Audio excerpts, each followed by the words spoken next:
Le moment pour proposer l'euthanasie avec un client dépend beaucoup du contexte où on se trouve.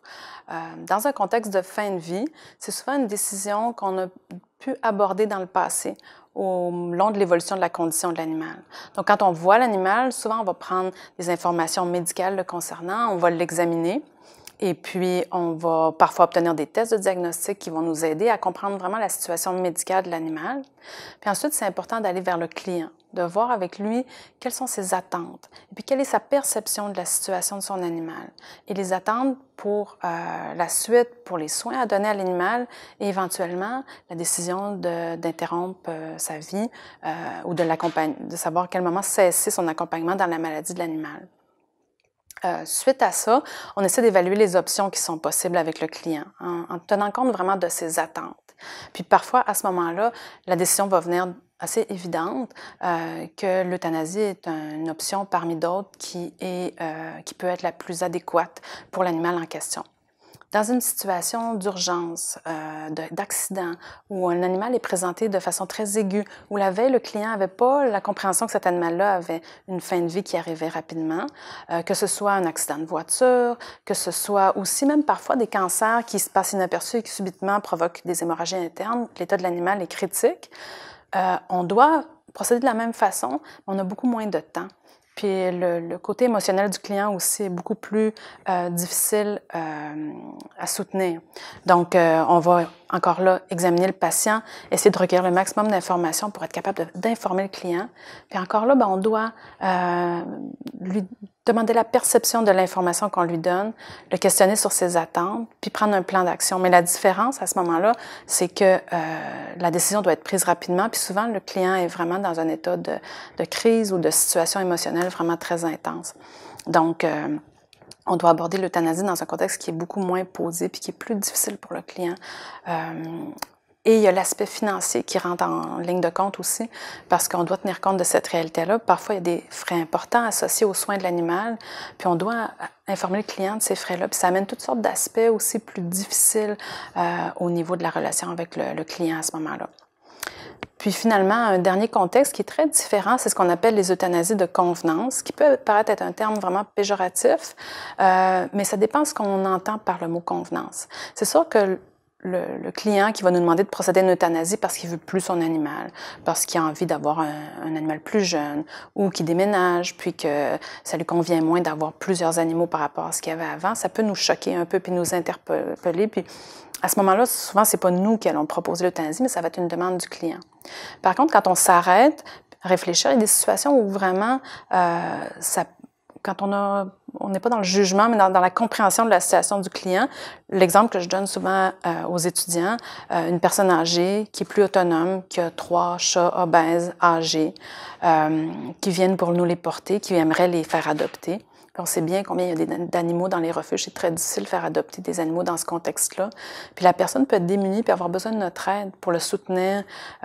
Puis parfois, ces cas-là, oui, c'est une convenance, mais une situation où pour le bien-être de l'animal puis les difficultés que vit le client peut être aussi abordée ou acceptable dans ces situations-là.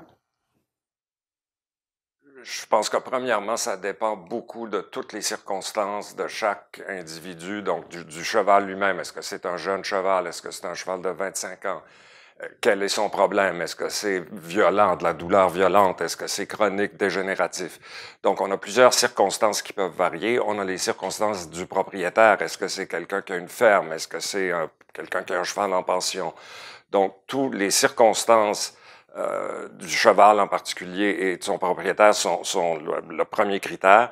Par la suite, ce que je trouve très utile, c'est d'utiliser un peu des structures de critères. Il y en a 2 dont je me sers.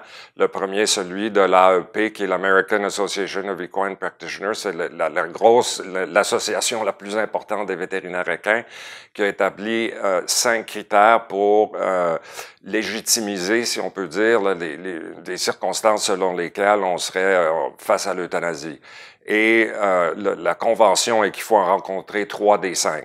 Donc, ces 5 critères-là étant notamment donc qu'un cheval ait une condition de douleur permanente, qui nécessite des traitements et de la médication de façon permanente, Ça, c'est le deuxième.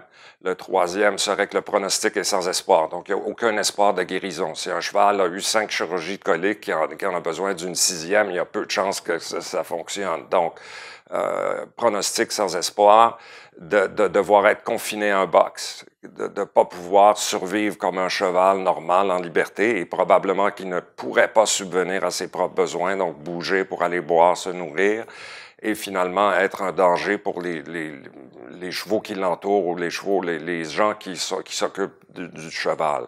Donc, par exemple, un cheval neurologique qui contrôle pas ses gestes, qui manque d'équilibre, pourrait être dangereux. Donc, ces 5 critères-là, si on en rencontre 3 sur 5, on est dans quelque chose qui nous structure l'euthanasie.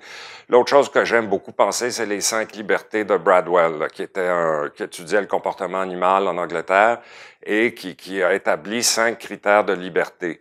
Et j'aime beaucoup y penser, je trouve que ça m'aide beaucoup. Donc, qu'un animal doit être libre de 5 choses, la première étant la faim et la soif. Donc, il faut qu'il ait de la nourriture, libre d'inconfort, donc d'avoir un abri, de pouvoir se reposer, libre de peur et de détresse, de stress finalement, libre d'avoir un comportement normal, de pouvoir, par rapport à son espèce, donc d'avoir le comportement normal approprié pour son espèce, donc de liberté, d'avoir de la compagnie, de l'espace, et finalement libre de douleur et de traitement et de devoir subir d'avoir des traitements pour s'occuper de ces maladies. Donc, en faisant un amalgame un peu de ces 3 choses-là, les critères de l'AEP, les libertés de Bradwell, puis les circonstances de chaque animal, j'arrive à me situer puis à me mettre dans une zone où je peux dire oui, on est là ou on n'est pas là, ou où est-ce qu'on se situe, là.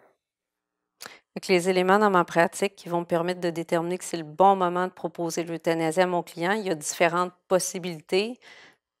Un assez fréquent, c'est si j'ai une mauvaise réponse à un traitement médical, malheureusement, l'animal dépérit, ses chances de retour en production ou même éventuellement en reproduction, donc sa place comme animal dans l'élevage est compromis.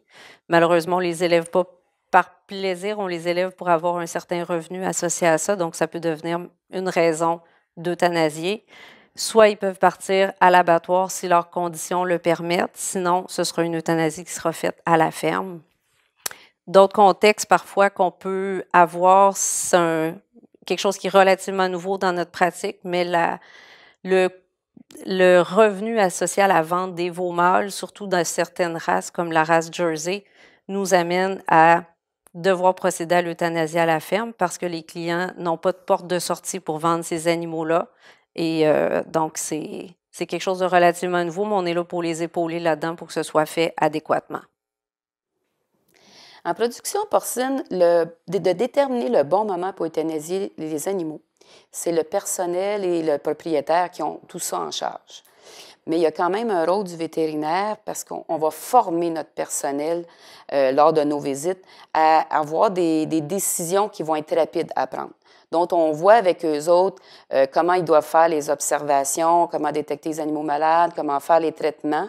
Et puis, si après 3 à 5 jours du traitement, il n'y a pas une bonne réponse, bien là, ils doivent passer à l'euthanasie. De ça, il faut qu'ils complètent des registres aussi, comme quoi qu'ils ont fait des traitements.